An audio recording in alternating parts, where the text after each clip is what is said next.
بسم اللہ الرحمن الرحیم۔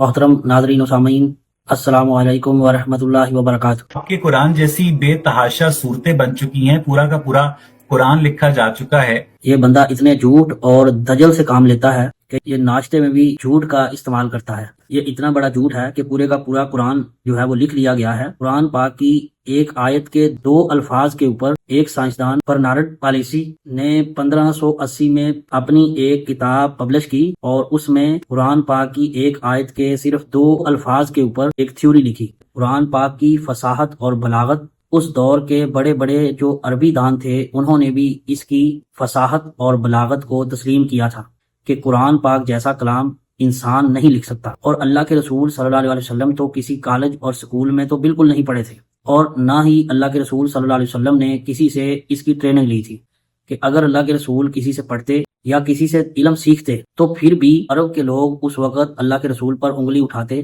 کہ اللہ کے رسول صلی اللہ علیہ وسلم نے اس کو خود سے گھڑ لیا ہے۔ چونکہ اللہ کے رسول صلی اللہ علیہ وسلم لکھنا اور پڑھنا نہیں جانتے تھے، اور معجزانہ طور پر اللہ نے اپنے پیغمبر پر قرآن نازل کیا۔ سورۃ المومنون کی آیت نمبر 18 کے اندر اللہ تبارک و تعالیٰ نے فرمایا وَأَنزَلْنَا مِنَ السَّمَاءِ مَاءً بِقَدَرٍ فَأَسْكَنَّاهُ فِي الْأَرْضِ وَإِنَّا عَلَى ذَهَابٍ بِهِ لَقَادِرُونَ۔ اب غور طلب بات یہ ہے کہ اس میں اللہ تبارک و تعالیٰ نے ایک لفظ استعمال کیا، قدر یعنی میئر کا لفظ استعمال کیا، جس کو آج کی سائنس نے بھی تسلیم کیا۔ ہم ایک بیلنس اور ایکوریسی کے ساتھ آسمان سے پانی کو برساتے ہیں، پھر زمین میں اس کو ٹھہرا دیتے ہیں۔ 1580 میں برنارڈ پالیسی نے اپنی ایک بک پبلش کی، اس کا نام ڈسکورس ایڈمیریبلز تھا۔ اپنی اس بک میں انہوں نے پانی کے اوپر یعنی واٹر سائیکل کا پرانا نظریہ رد کیا اور اس کے اوپر ایک نئی تھیوری پیش کی۔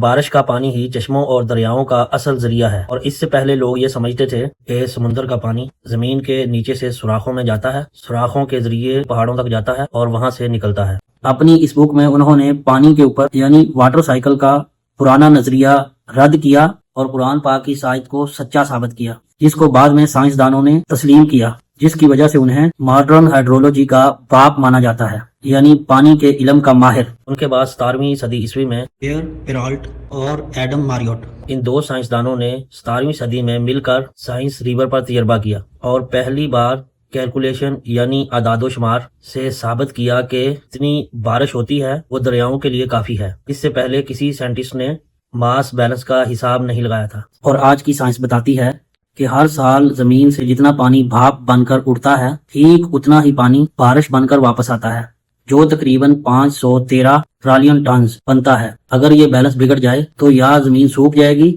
یا ڈوب جائے گی۔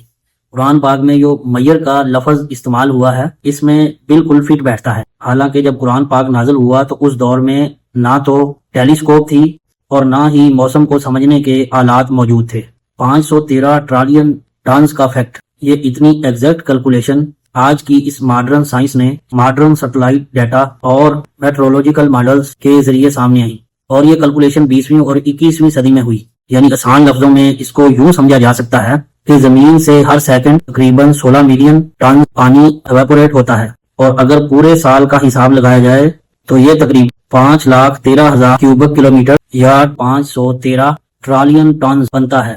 یعنی جتنا پانی زمین سے بھاپ بن کر اڑتا ہے اتنا ہی پانی زمین کے اوپر برستا ہے، اور اس میں اگر 1% بھی کم یا زیادہ ہو جائے تو زمین کا سسٹم تباہ ہو جائے گا۔ میں تمام ملحدین کو اس ویڈیو کی وساطت سے چیلنج کرتا ہوں کہ قرآن پاک کی کسی ایک آیت کے مقابلے میں کوئی آیت لے آؤ جس میں علم، ہدایت اور حقائق تینوں ایک ہی جگہ پر موجود ہو، اور موجودہ ٹیکنالوجی بھی اس کے حقائق کو غلط ثابت نہ کر سکے۔ ایسی کوئی ایک آیت بنا لاؤ۔